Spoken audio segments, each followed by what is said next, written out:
Kyle Mock brings you Gloves Off Sports, where the best in sports biz teach you how to dominate the sports industry. Today we bring you Director of Athlete Marketing, Mika Rei Marquart.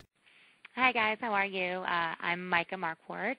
Like Kyle said, I am the Director of Athlete Marketing at a major baseball agency, and you'll get to hear, I'm excited to share a little bit about me with you. All right, well, let's dive into your roots a little bit and find out where you come from and how you got to where you are today. So where did you grow up, and is there anything about your childhood or your hometown that played a role into your career choice? Well, I grew up in Scottsdale, Arizona, and I would just say, Scottsdale, or Arizona in general, Phoenix isn't really a huge sports town. It's getting to be more so and more so all the time. But I think, just being around sports, I was a competitive swimmer for 10 plus years and got to know a lot of athletes through that, and think that that was just sort of how I decided to get into the industry. So you got your BA at Arizona State University, stayed local, and is in political science, justice studies, and philosophy with a certificate in ethics, right? Correct. All right. Why did you choose these concentrations? I just knew that pretty much everyone told me to get into the sports industry that I needed to go to law school, so I tried to do everything I could to best position myself to be ready for law school, which is, why I chose the political science background. Is pretty much, I would say about 50% or more of people that go to law school do political science. Just tends to be a good, sort of refresher and things like that for law. And then, the justice studies and the philosophy and the ethics stuff all kind of just came, through my time at ASU, taking courses that I enjoyed. And as I, took more classes in those concentrations, sort of felt like, it would be, I would enjoy taking more of those classes. So that's why I ended up doing minors in those. Like, I've been told that a lot, too, that you have to have a law degree to work in an agency and be able to start your own agency. Is that true? I don't necessarily think you have to. There's, if there's one thing I've learned about this business is that there's no absolutes. People can do this and, get into the sports industry from many different backgrounds, including, just being an athlete. People have enough connections where, their buddies want them to represent them and things like that. So you see a little bit of everything. In my opinion, a law degree is the best way to prepare yourself, and I think it gives you an advantage when getting into the industry. Obviously, having a law degree, I can handle, contracts, writing contracts, and, knowing, what players are entering into and things like that. I think it's a big advantage. No means an absolute. So. Yeah, I know I've been asked that quite a few times because a lot of people want to keep school at a possible minimum that they can get it at. Yeah, well, and law school is definitely not doing that. So yeah, exactly. It's a lot of time and a lot of money. It's a big investment. So what brought you to Pepperdine? Well, I knew I wanted to do sports, and I wanted to get into a city. Like I said, Phoenix it's a great town. I love it. Still miss it all the time. But it's not, the biggest sports town. It's not, there's not as many, obviously, nearly as many agencies. There's not, the connections, things like that to the sports industry. So I wanted to come somewhere, that did have that. And obviously, LA and New York are the top two places to do that.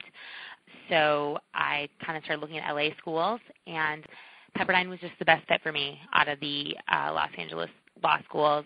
I applied everywhere, obviously, but at the end of the day, Pepperdine was a really good fit. It was a small school, obviously a phenomenally beautiful campus right on the coast, which I live in Santa Monica, and always, that's definitely my favorite part of LA is Santa Monica and Malibu and those coast cities. So I wanted to stay, on the coast.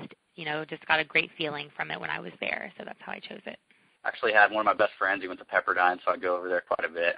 And one of my favorite places to eat was Coogie's, which is right love below. Coogie's. Right Unbelievable huevos rancheros. It's the best. So once you were at Pepperdine, did your career goals change anywhere in between Arizona State and Pepperdine? To be honest, I really didn't. I'm a big, go-getter. I'm the type that kind of sticks with things. Once I decided that I wanted to go into the sports industry, that was the goal and the dream, and that's the way I was going. So, while I was at Pepperdine, that's what I focused on. I did internships, all throughout law school with agencies, and just got as much experience as I could. obviously, it's a very difficult industry to break into, and people told me that, it would be impossible for me because I was a girl and because it's very difficult, but that just made me want to do it more. So really I stuck pretty much with sports the whole time I was there. Yeah, you mentioned being a female in the sports industry. What does it take? Does it take anything extra to be a female in the sports industry to break into it? Or is there any tips that you'd have to other women? Yeah, I mean, I think that it's getting better every day. I think, we're breaking down the barriers and we're getting in and making our names known and things like that. But it is definitely, unquestionably there's still a significant barrier for women in sports. Just it comes down to, can come down to things as simple as sometimes male athletes don't necessarily trust women in business as much, or they, it can be anything. It can be anything, and it's just a big sort of old boys industry. But the way that I saw it was that going the marketing direction, there was more opportunity for me to get in and show my creative side and why being a female would benefit in this position and in this industry, and that ended up working out very well for me. So definitely advice I would say is find the niches that you can use being a female to your advantage.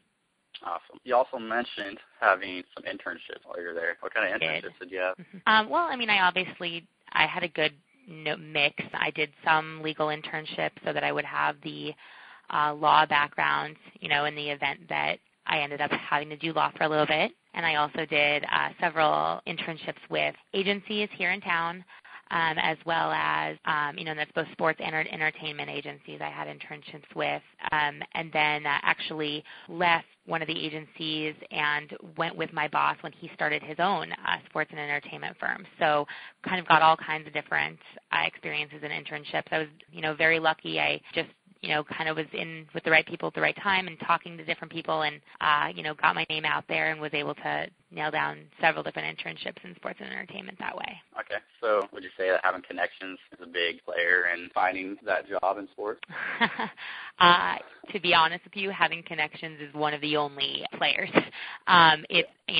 It's crazy, and it's funny because I always talk about how difficult it was for me in law school because Pepperdine has a very good alumni group, and we have a sports and entertainment law society there, and they would bring in speakers, and all kinds of big names and huge sports people.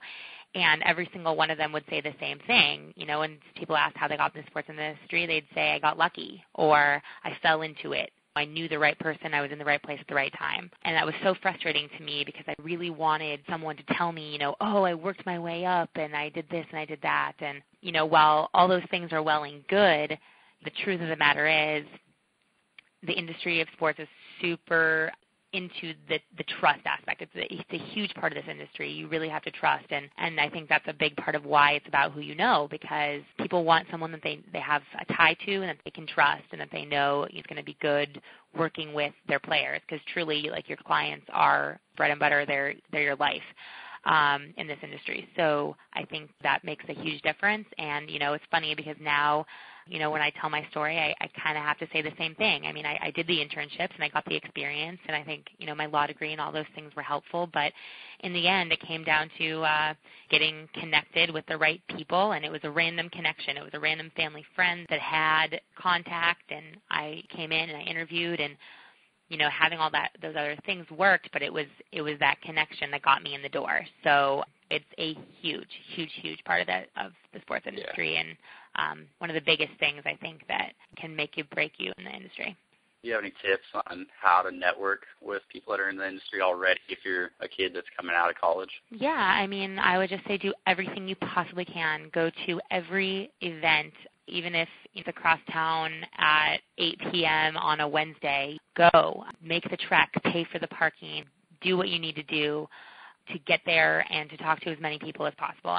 Getting your name out to as many people as possible is key. And the other thing is just keep talking about it. Don't let it rest for 1 second. Don't not take the opportunity to tell a single person that you are trying to get into the sports industry, because that's how it happened for me. I mentioned it to a friend, and then that friend was like, I think I have a client that has someone in the agency world, and that was my in.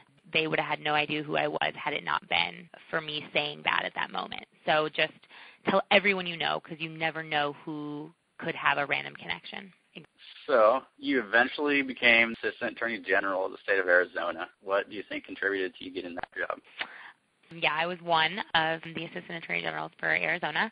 And again, I had a connection with someone that worked in the AG's office at the time, and I was just finished the bar and needed a job, and they liked me, so they brought me on, even though I hadn't really done really much of anything, to be honest, of what I was doing at the AG's office at the time. But they just saw me, saw the potential in me as a good lawyer, and took me on that way.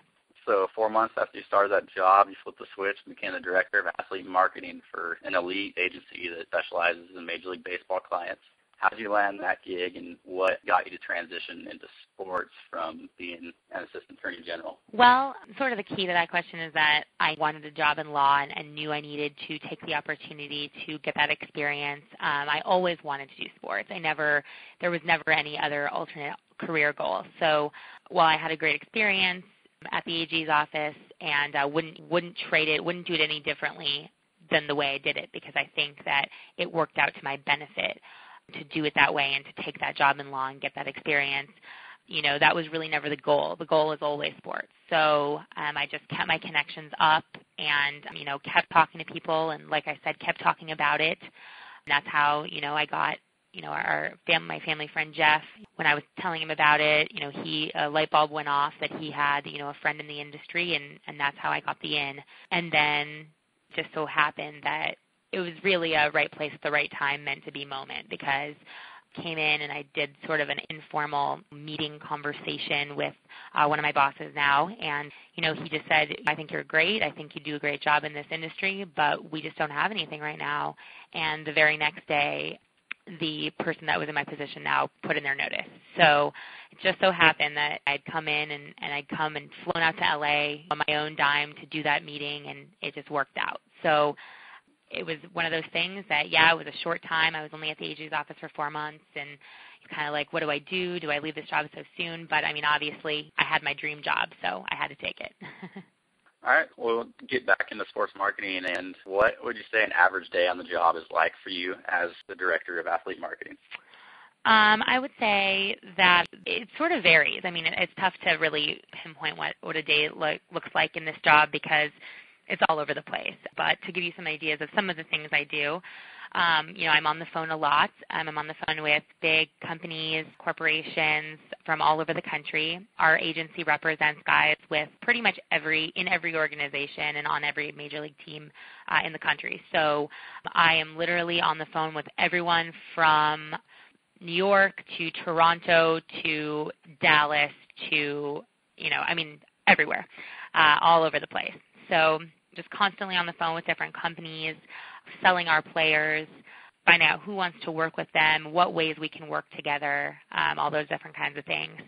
I also spend time, obviously, drafting up the contracts and working out the logistics of those types of deals, whether it be an endorsement deal, an appearance, all those kinds of things. I also head up a group of other people here underneath me that do marketing as well, and we also handle planning charity events for our players when they want to do a charity event that either benefits their own foundation or another charity. So we are in charge of that. I'm working on 2 events right now for the spring. That'll be awesome.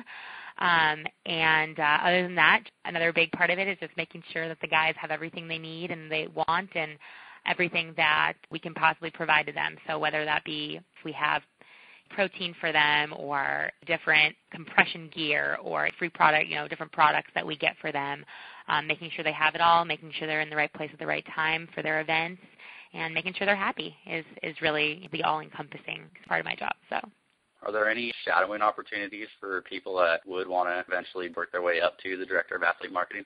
Oh, yeah. I think that there's tons of internship opportunities out there. The biggest thing is that a lot of agencies don't advertise them that openly. So, you just need to sort of find your ways in. I think LinkedIn has really been great for that. And also, the different websites that people have come up with, Kyle, your website and, similar websites out there that advertise those type of opportunities. And specifically in our agency, I have, over the summer, I had 3 interns working under us in the marketing department.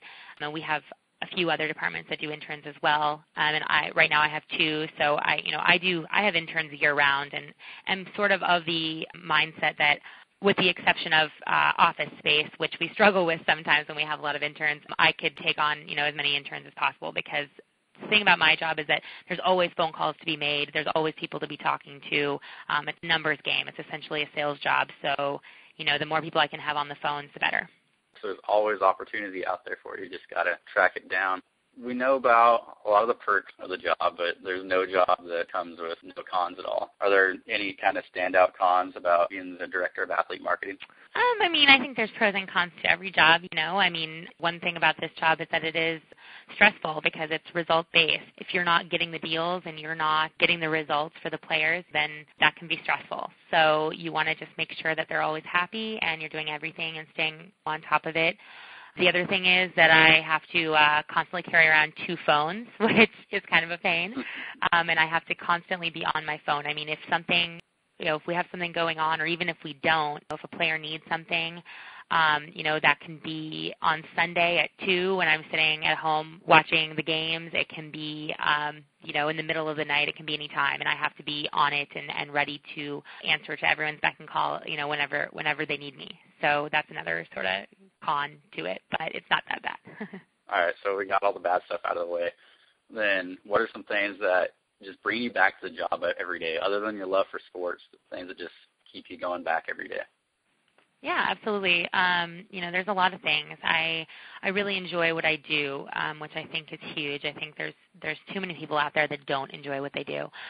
So I really do love it. I love the ins and outs. I love the game. It's so interesting. It really is a game in terms of when you're talking to people and you're, negotiating with them and trying to sell your players and explain why you're, just being associated with the player is going to benefit their business and show them the ROI that they're looking for and things like that. So I really enjoy that. And also I really enjoy talking to people in general. That was one of the things that I struggled with when I practiced law, was there just wasn't enough people interaction for me.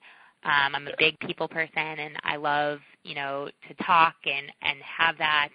And, I didn't get that as much in law, and here I definitely get it. I'm constantly on the phone and in meetings with people and getting to learn new things and about new opportunities. So that's huge for me. And also it's just cool to be involved with these guys. What they're doing out on the field day in and day out is amazing. And, it's hard to pinpoint anyone. There's people that work, 100 hours a week, but these guys, they're out there on the field busting their ass day in and day out. And I don't think people realize, how hard athletes work. So I really like to be a part of that and get to help them out with whatever I can help them out with off the field. All right, so if you could give one piece of advice to somebody that wants to be the director of athlete marketing for some kind of a sports agency, then what would that piece of advice be? I think, just reiterating, what I said earlier, my piece of advice would be to do everything you can to make sports your number one priority and to always have it at the forefront of everything you do. So every conversation that you have, every decision that you make in terms of, am I going to go home and hang out and watch TV tonight, or am I going to go to this networking event? When you're on your Facebook or your Twitter or your LinkedIn, making it known that that's what you're looking for, that's what you want to do with your life. That's definitely the number one thing, because like I said before, you just never know who's going to see it. You never know what kind of publicity you could get from that. And every little thing counts, because you don't know what it's going to be that's going to allow you to break in. So another deep thought question would be, if you could keep all the knowledge that you have now and go back and start over in your career, what would you do different knowing what you know now? Sure. Well, first thing I think I would do differently is I think I mentioned this to you, Kyle, before we started the interview, but I didn't do a single marketing class in undergrad, and I had no experience in that at all. So I think that's one thing that I would definitely change is I would go back to undergrad and I would do some of those basic marketing classes and, business classes and things like that to really help me, further understand, because sometimes, I don't think it's a big barrier, but I think sometimes I have to have some additional explanation from people when they're explaining to me an idea or like something specific from a campaign that's real cutting edge that I don't really know about or understand. So I would definitely go back and do that differently. Other than that, I can't say that there's anything necessarily I would do different. I mean, obviously, if I would have been able to get a sports job right out of the gate and do that from day one, I would have liked it, but I don't necessarily think that was the best path for me because now I do sort of put that stamp of approval on my law degree by taking the bar and passing it. And that little bit of law experience, even though it was short, was good for getting me into that legal thinking mentality and that practice mentality that lawyers have that allows me to do my job better now in terms of, the contracts and stuff like that. So I've actually got a couple questions from some of our readers. Cool. Danielle from Chicago, she asked, I'd like to know if you've been out of the game for a while, venturing out into different aspects of the business market. How do you regain connections and get your foot in the door? And especially if the person or persons you worked with no longer where you worked or interned. Okay. Yeah, that's a really good question. And I would say that's happening more and more often now because the economy and because so many places are scaling back. That is something that people are facing, that people aren't there, the same people aren't there anymore.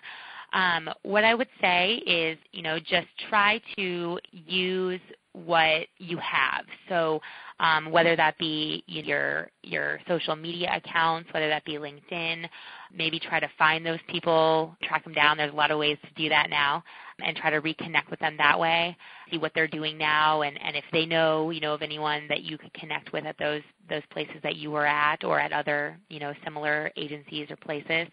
Another thing that you can do that I've found to be very helpful is you can go back to, your school, whether that be your undergrad or if you went to law school, your business school, whatever it is, and talk to the people that are in, the career centers and things like that. A lot of times, what I faced a lot in my time in school was that no one really knew about the sports industry. It was very difficult to get into. People were like, oh, we don't have a lot of connections in that. It's kind of random. But if you go in and talk to them and tell them that it's what you really want to do, potentially if they're good at what they do, they can kind of help you and find those things for you. And a lot of times, the agencies and people are more receptive to taking things because they see there's a big market of people. It's not just one person writing them. Oh, there's a whole school of people. Maybe someone in here, maybe I'll really like someone and want to bring that person in from this school. So they'll accept those messages and they'll respond to them, and who knows, maybe they say, oh yeah, I don't really have an intern right now, but maybe I could take one on, do you have ideas for me? And that's how you get your resume out there. So those would be my pieces of advice, is to use what you have and to go back to your school. Okay, perfect. Got another question from Eddie in San Francisco. Mm-hmm. He asked, how does the sports industry view transferable skills from other industries, or is the trend to grow talent organically? Oh, I think the sports industry definitely views skills in other industries as pertinent. The biggest thing, like I mentioned earlier, and that everyone, a lot of people know, is that, the sports industry, it's a lot based on trust and who you know, and so that just automatically makes it easier for people who find their way into the sports industry to stay there. That being said, it's not a guarantee. If you have good skills from other industries that are pertinent, put them out there, because I think that any way that you can show your value, that's good. I think, it's very helpful, and it's a good way. It's a good way to, who knows? You never know what the person, what the agent is looking for, in a candidate, and it may just be that one thing that you had from some other job that gets you in for the interview or that gets you the job. All right, I think you covered quite a bit for the business side. Is there anything that you feel that you left out sports business? I don't think so. I think we pretty much covered everything. You did a good job with the questions. All right, we can dive into some lifestyle stuff then. Sure. All right, so now we know about all the work side of things, and has there been anything that you can pinpoint that you can say helped manage you through working? I would just say this type of thing, a difficult to get into industry and things like that are sort of just fit my personality. Like I said earlier, I'm a total go-getter. I tend to, put everything I have into everything I do. And so I think just maintaining that and also, just staying positive and reminding myself that things are going to happen, the way they're supposed to happen, and that, it would happen when it was supposed to and all those things, that was huge in keeping on it and staying up to date and pertinent and just keep continuing on, doing what I needed to do to get in. All right. Is there anything that you do to kind of help yourself get free time on the weekends? Yeah, I know. I mean, it's tough. Like I said, with being just constantly, having to stay in the loop with work. But, I do just do the normal things. I go to the gym and I put my phone in a locker and try to get away for at least, 45 minutes or an hour that way. I am, an athlete and a runner, so I do running events and I train for those, which is great. Other than that, just the normal stuff. I'm out hanging out with friends and what else? Just watching sports. I mean, constantly watching sports. So that's part of it. And then, I just started blogging. I started my own sports blog. So that's been fun and a challenge and something that's keeping me real busy during the free time. Are there any tips or advice that you can give to other people that are working in sports industry on how to enjoy life? How to enjoy life. I mean, I think the biggest thing is just remembering to, as much as you can, keep work at work and keep your home life separate. And you have to know when to put down the phone and when to, turn off the computer and just say, I'm going to focus on me, whether it be going to the gym or watching TV or whatever you do to relax. But just make sure that you do those things, and keep yourself sane, because even if you love the job, if you do it 24 hours a day, 7 days a week, you're going to burn out no matter what. So just keep those things in mind and keep it separate as much as you can. All right. Do you have a favorite vacation place? My family goes to Cabo once a year for a timeshare week, so that's definitely my favorite time of year. All right. What's in store in the future for you? Well, as you can tell, I'm sure, everyone can tell, I love my job and I plan on being here for a long time. So, I'll be here and doing athlete marketing, and I have some new things that I'm working on that I really, in terms of work, think are going to revolutionize the sports industry. So, I think I'm excited to see how different ideas play out and how, we can really use social media and, technology and those things to just really make the sports marketing world even greater than it is now. So definitely excited for that. And also, like I mentioned earlier, I started my own sports blog called littlemisssports.com. It is a blog site that, I know we talked a little bit earlier about the barriers for women in sports, and I think a big part of that barrier is that people generally think that girls don't know anything about sports. So I started my blog, littlemisssports.com, to help educate women, get them more in the know about sports, just, your mainstream stuff, and help them be relevant in the conversation, and just basically, help to empower women and try to break down that barrier a little bit by getting the information out there and getting women excited about sports. So that's kind of the goal. So definitely everyone should be sure to check it out. Like I said, it's littlemisssports.com. And, I can be found on Facebook and Twitter and all the like. So check it out. Well, all right, Mika, thank you so much for your time, and you've helped out a ton of people tremendously today. I mean, it's awesome. And everybody be sure to follow her blog, littlemisssports.com. So thanks for listening in. Never stop chasing your dreams, and it's easier than it may seem to work in sports biz if you work hard and stick to it, as Mika said. Absolutely. Right. No question. This has been a Gloves Off Sports production. For more, visit glovesoffsports.com.